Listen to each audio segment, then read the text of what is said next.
Hi ನಮಸ್ಕಾರ. ಕ್ರಿಕ್ circle ಕನ್ನಡಗೆ ಸ್ವಾಗತ ಸುಸ್ವಾಗತ. ನಾನು ಬಂದಿದ್ದೀನಿ CSK ವರ್ಸಸ್ RCB. ಹೌದು, ಎಲ್ಲರಿಗೂ RCB CSK ಅಂತಂದ್ರೆ ಅದ್ರ ಲೆವೆಲ್ಲೇ ಬೇರೆ, ಎಕ್ಸ್ಟ್ರೀಮ್ ಲೆವೆಲ್ ಇರುತ್ತೆ ಮ್ಯಾಚ್ ಬಗ್ಗೆ. ಅದ್ರ ಬಗ್ಗೆ ಸ್ವಲ್ಪ ಡೀಟೇಲ್ ಕೊಡಕ್ ಬಂದಿದ್ದೀನಿ. ಹೌದು, ಎಲ್ಲರೂ ಅನ್ಕೊಂಡಿರ್ತೀರಾ RCB ಪಂದ್ಯ ಫೈನಲ್ ಕ್ಲೈಮ್ಯಾಕ್ಸ್ ಅಲ್ಲಿ ನಿಂತಿದೆ. ಈಗಾಗಲೇ ಆಲ್ರೆಡಿ ಲಕ್ನೋ ಒಂದು ಮ್ಯಾಚ್ ಸೋತಿರೋ ಕಾರಣ ಇನ್ನೊಂದು ಸ್ವಲ್ಪ ಪ್ಲಸ್ ಪಾಯಿಂಟ್ ಇದೆ. ಇನ್ನೊಂದು ಮ್ಯಾಚ್ ಹೇಳ್ತೀನಿ, ಇನ್ ಕೇಸ್ ಏನಾದ್ರು ಲಕ್ನೋ ಲಾಸ್ಟ್ ಮ್ಯಾಚ್ ಏನಾದ್ರು ವಿನ್ ಆಗಿದ್ರೆ ಖಂಡಿತ CSK ಮನೆಗೆ ಹೋಗೋ ಚಾನ್ಸಸ್ ತುಂಬಾನೇ ಇತ್ತು. ಯಾಕಂತಂದ್ರೆ 2-2 ವಿನ್ ಆಗಿದ್ರೆ ಅವ್ರು ಪಾಯಿಂಟ್ ಟೇಬಲ್ ಅಲ್ಲಿ ಜಾಸ್ತಿ ಆಗ್ತಿದ್ರು, ಆಮೇಲೆ ಪ್ಲಸ್ ಪಾಯಿಂಟ್ ಬರ್ತಿತ್ತು. ಆಮೇಲೆ RCB ಮ್ಯಾಚ್ ವಿನ್ ಆಗಿದ್ರು ಕೂಡ ತುಂಬಾನೇ ಪ್ಲಸ್ ಆಗ್ತಿತ್ತು RCBಗೆ. ಹಂಗೆ CSK ಮನೆ ಹೋಗೋ ಚಾನ್ಸಸ್ ತುಂಬಾ ಇತ್ತು. ಬಟ್ ಆದ್ರೆ ಇವಾಗ ಫಸ್ಟ್ ಮ್ಯಾಚ್ ಅಲ್ಲೊಂದು ಮ್ಯಾಚ್ ಸೋತಿದ್ದಾರೆ ಅವರು. ಅದ್ರ ಜೊತೆಗೆ ಇವಾಗ ಇನ್ನೊಂದು ಮ್ಯಾಚ್ ಬಾಕಿ ಇದೆ, ಅದು ಮುಂಬೈ ಒಟ್ಟಿಗೆ. ಅವ್ರು ಹೊಡಿಲೇಬಹುದು, ಹೊಡಿದಿನ ಇರ್ಬೋದು. ಅದು ಒಂದು ಕಡೆ ಆದ್ರೆ ಇನ್ನು ಡೆಲ್ಲಿ ಆಲ್ರೆಡಿ 14 ಪಾಯಿಂಟ್ ಆಗಿದೆ. ಇನ್ನು ಬಂದ್ಬಿಟ್ಟು CSK ವರ್ಸಸ್ RCB. ಇನ್ನು ಹೈದರಾಬಾದ್ 2 ಮ್ಯಾಚ್ ಇದೆ. ಇನ್ ಕೇಸ್ ಹೈದರಾಬಾದ್ 2-2 ಹೊಡೆದ್ಬಿಟ್ರೆ ಅವರು ಕ್ವಾಲಿಫೈ ಆಗೋ ಚಾನ್ಸಸ್ ಇನ್ನು ಕಂಪ್ಲೀಟ್ ಫುಲ್ ಕ್ವಾಲಿಫೈ ಆಗುತ್ತೆ.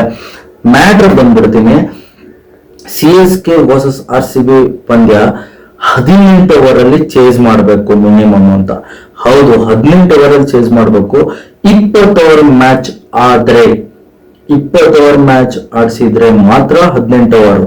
ಇನ್ ಕೇಸ್ ಮಳೆ ಬಂತು ಅಂದ್ರೆ ಮ್ಯಾಚ್ ನ ಎಲ್ಲಾ ಪರಿಸ್ಥಿತಿ ಚೇಂಜ್ ಆಗತ್ತೆ. ಅವಾಗ ಇನ್ನು RCBಗೆ ಕಂಟಕ ಆಗುವ ಚಾನ್ಸಸ್ಗಳು ತುಂಬಾ ಇದೆ. ಯಾಕಂತಂದ್ರೆ ಇವಾಗ RCB ಇನ್ ಕೇಸ್ 18 ಓವರ್ ಮಳೆ ಬಂತು ಅಂದ್ರೆ ರನ್ ಕಟ್ ಆಗತ್ತೆ, ಮತ್ತೆ ಓವರ್ ಕಟ್ ಆಗುತ್ತೆ. ಇನ್ ಕೇಸ್ ಇನ್ನೊಂದು 10 ಓವರ್ ಮ್ಯಾಚ್ ಆಡಿಸಿದ್ರು ಅಂದ್ರೆ ಮೇ ಬಿ 6 ಓವರ್ 5 ಓವರ್ ಹೊಡೆಯೋ ಚಾನ್ಸಸ್ ಕೊಟ್ಟಿರ್ತಾರೆ. ಇಲ್ಲ ಅಂದ್ರೆ 5 ಓವರ್ ಮ್ಯಾಚ್ ಆಡಿಸಿದ್ರೆ 2 ಓವರ್ 1 ಓವರ್ ಹೊಡೆಯೋ ಚಾನ್ಸಸ್ ಕೊಟ್ಟಿರ್ತಾರೆ. ಈ ತರ ಆದ್ರೆ RCB ತುಂಬಾ ಲಾಸ್ ಆಗುತ್ತೆ, ತುಂಬಾ ಕಷ್ಟ ಆಗುತ್ತೆ. ಯಾಕಂದ್ರೆ ರನ್ ರೇಟ್ ಇಂಪಾರ್ಟೆಂಟ್ ಆಗತ್ತಲ್ವಾ, ಅದು ಇಂಪಾರ್ಟೆಂಟ್. ಆದ್ರೆ ಇವಾಗಿರೋ ಸಿಚುವೇಶನ್ ಮಳೆ ಬೆಂಗಳೂರಲ್ಲಿ ನೋಡಿದ್ರೆ ಮಳೆ ಬರೋ ಚಾನ್ಸಸ್ 80% ಜಾಸ್ತಿ ಇದೆ. ಹೌದು, ಮಳೆ ಬಂದ್ರೆ ಏನ್ ಮಾಡ್ಬೋದು, ಮಳೆ ಬಂದ್ರೆ ಏನ್ ಆಗತ್ತೆ ಅನ್ನುವ ಮಾಹಿತಿ ನಾನು ನಿಮ್ಗೆ ಕೊಡ್ತಾ ಇರ್ತೀನಿ. ಇವಾಗ ವರ್ಲ್ಡ್ ವೈಡ್ ಅಲ್ಲಿ ಬೆಂಗಳೂರು ಗ್ರೌಂಡ್ ಸ್ಟೇಡಿಯಂ ಒಂಥರ ಡಿಫ್ರೆಂಟ್ ಆಗಿದೆ. ಯಾಕಂದ್ರೆ ಪ್ಲಸ್ ಪಾಯಿಂಟ್ ಮಳೆ. ಇವಾಗ ಮೆಲ್ಬೋರ್ನ್ ಅಲ್ಲೆಲ್ಲ ಆದ್ರೆ ಮಳೆ ಬರೋ ಇದಕ್ಕೆ ಮೇಲ್ಗಡೆ ರೋಪ್ ಫುಲ್ ಇದ್ ಮಾಡಿ ಕ್ಲೋಸ್ ಆಗುತ್ತೆ ಮೆಲ್ಬೋರ್ನ್ ಗ್ರೌಂಡ್ ಅಲ್ಲಿ. ಬಟ್ ಬೆಂಗಳೂರಲ್ಲಿ ಆ ವ್ಯವಸ್ಥೆ ಇಲ್ಲ. ಆದ್ರೂ ಇನ್ನೊಂದು ಪ್ಲಸ್ ಪಾಯಿಂಟ್ ಇದೆ, ಏನಂತ ಹೇಳ್ತೀನಿ ನಾನು. ಬನ್ನಿ, ಬೆಂಗಳೂರಲ್ಲಿ ಮಳೆ ಆದ್ರೆ ಗ್ರೌಂಡ್ ಸ್ಟೇಡಿಯಂ ಒಳಗಡೆ ಪಿಚ್ಚಿಂದ ಡ್ರೈ ಆಗುವ ಎಲ್ಲಾ ಸಿಚುವೇಶನ್ ಇದೆ. ಯಾಕಂದ್ರೆ ಡ್ರೈ ಆಗುವ ಹೇರ್ ಡ್ರೈ ತರ ವಾಟರ್ ಸಪ್ಲೈ ಎಲ್ಲ ಗ್ರೌಂಡ್ ಒಳಗಡೆ ಇಡಲಾಗತ್ತೆ. ಅದಕ್ಕಾಗಿ ನೀರು ಯಾವುದೇ ರೀತಿಯ ಸ್ಟೇ ಆಗಲ್ಲ ಗ್ರೌಂಡ್ ಅಲ್ಲಿ. ಯಾರಿಗೆ ಮಿನಿಮಮ್ ಅಂತಂದ್ರು 40 ಸೆಕೆಂಡ್ ಅಲ್ಲಿ ನೀರುಗಳೆಲ್ಲ ಡ್ರೈ ಆಗ್ಬಿಡತ್ತೆ ಒಳಗಡೆ. ಈ ಕಾರಣಕ್ಕೆ ಮ್ಯಾಚ್ ರದ್ದಾಗೋ ಚಾನ್ಸಸ್ ಅಂತೂ ತುಂಬಾನೇ ಕಡಿಮೆ ಇದೆ. ಯಾಕಂದ್ರೆ ಮಳೆ ಬೆಂಗಳೂರಲ್ಲಿ ಮಳೆ ಎಷ್ಟೇ ಬಂದ್ರು ಅದು ಒಂದಾಗ್ಬೇಕು.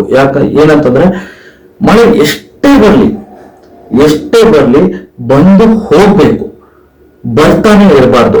ಮಳೆ ಬರ್ತಾನೆ ಇದ್ರೆ ಪ್ರಾಬ್ಲಮ್ ಆಗುತ್ತೆ. ಎಷ್ಟೇ ಮಳೆ ಬಂದು ಗ್ರೌಂಡ್ ಅಲ್ಲಿ ಫುಲ್ ಇಷ್ಟು ಮಟ್ಟಕ್ಕೂ ನೀರು ನಿಂತರೂ ಕೂಡ ಡ್ರೈವ್ ಮಾಡುವ ಕೆಪಾಸಿಟಿ ನಮ್ಮ ಚಿನ್ನಸ್ವಾಮಿ ಸ್ಟೇಡಿಯಂ ಬೆಂಗಳೂರಿನ ಸ್ಟೇಡಿಯಂಗೆ ಇದೆ. ಯಾಕಂದ್ರೆ ಕೆಳಗಡೆ ಪೂರ್ತಿ ಡ್ರೈ ಆಗುವ ಮಷಿನ್ ಕೂಡ ಗ್ರೌಂಡ್ ಒಳಗೆ ಇಡಲಾಗುತ್ತೆ.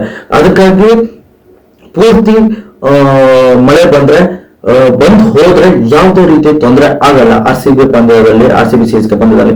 ಇನ್ ಕೇಸ್ ಮಳೆ ಬರ್ತಾನೆ ಇದ್ರೆ ತುಂಬಾನೇ ಪ್ರಾಬ್ಲಮ್ ಆಗುತ್ತೆ. ರನ್ ಕಟ್ ಮಾಡ್ತಾರೆ, ಹಾಗೆ ಓವರ್ ಇಂಪಾರ್ಟೆಂಟ್ ಕಟ್ ಮಾಡ್ತಾರೆ.